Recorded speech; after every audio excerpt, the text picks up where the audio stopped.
Assalamualaikum warahmatullahi wabarakatuh. Saya Selvia Nurhayati, NIM 196511024, kelas 3A Akuntansi Manajerial Politeknik Negeri Samarinda. Di sini saya akan mereview mata kuliah pengauditan 1 pada bab 1 Sejarah Perkembangan Auditing. 1. Sejarah Perkembangan Auditing.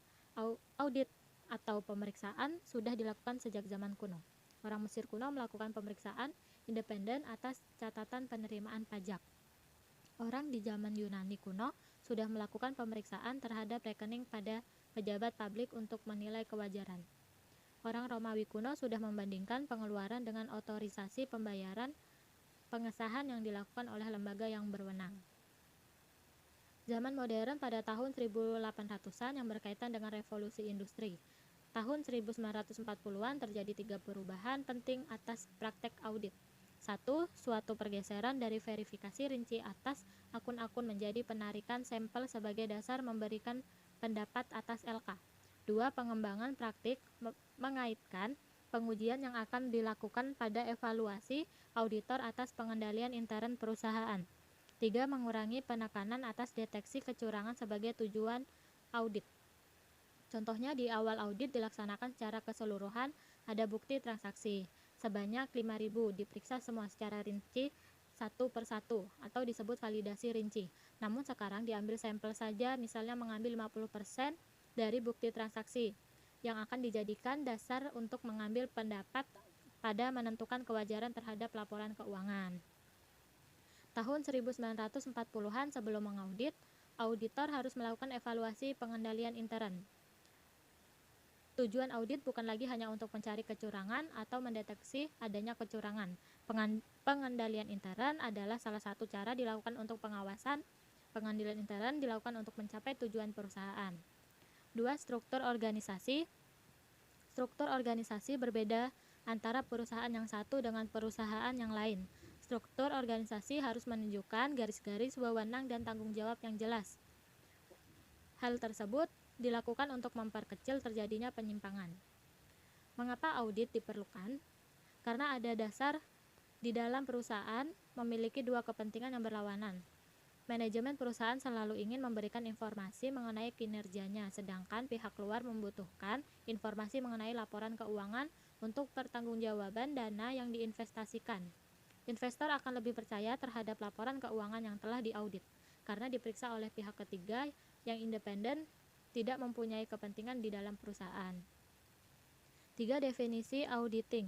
Proses sistematis, memperoleh dana, mengevaluasi bukti secara objektif, asersi tentang tindakan dan peristiwa ekonomi, derajat kesesuaian, kriteria yang ditetapkan, mengkomunikasikan hasilnya, dan kepada pemakai yang berkepentingan. 4. Jenis audit. Audit laporan keuangan, finansial audit, audit kepatuhan, komplain audit, audit operasional, operasional audit. Audit juga dapat diklasifikasikan menjadi audit eksternal, yaitu merupakan suatu kontrol sosial memberikan jasa untuk memenuhi kebutuhan informasi untuk pihak luar perusahaan yang diaudit. Auditing internal yaitu salah satu kontrol organisasi yang mengulur dan mengevaluasi efektivitas organisasi. Dan auditing sektor publik adalah suatu kontrol atas organisasi pemerintah yang memberikan jasanya kepada masyarakat. Tipe-tipe auditor.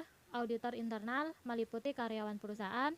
Auditor pemerintah meliputi Badan Pemeriksaan Keuangan, BPKP, Bawasda. Auditor independen meliputi anggota IAI, KAP. 5. Profesi akuntan publik.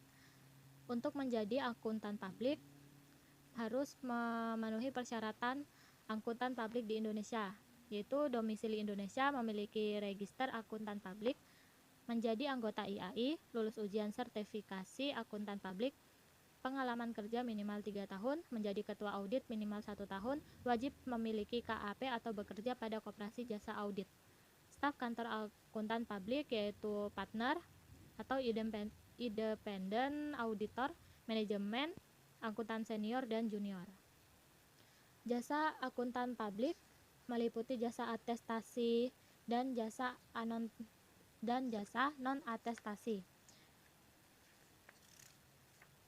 Jasa atestasi adalah suatu pernyataan pendapat atau pertimbangan seseorang yang independen dan kompeten mengenai kesesuaian dalam segala hal yang signifikan, meliputi audit, pemeriksaan, penelaahan, prosedur yang disepakati bersama. Jasa non-atestasi meliputi jasa akuntansi, pajak, jasa konsultasi, manajemen. Mungkin itu saja yang dapat saya sampaikan. Mohon maaf jika ada kekurangan dalam menyampaikan materi ini. Semoga bermanfaat untuk semuanya. Terima kasih. Wassalamualaikum warahmatullahi wabarakatuh.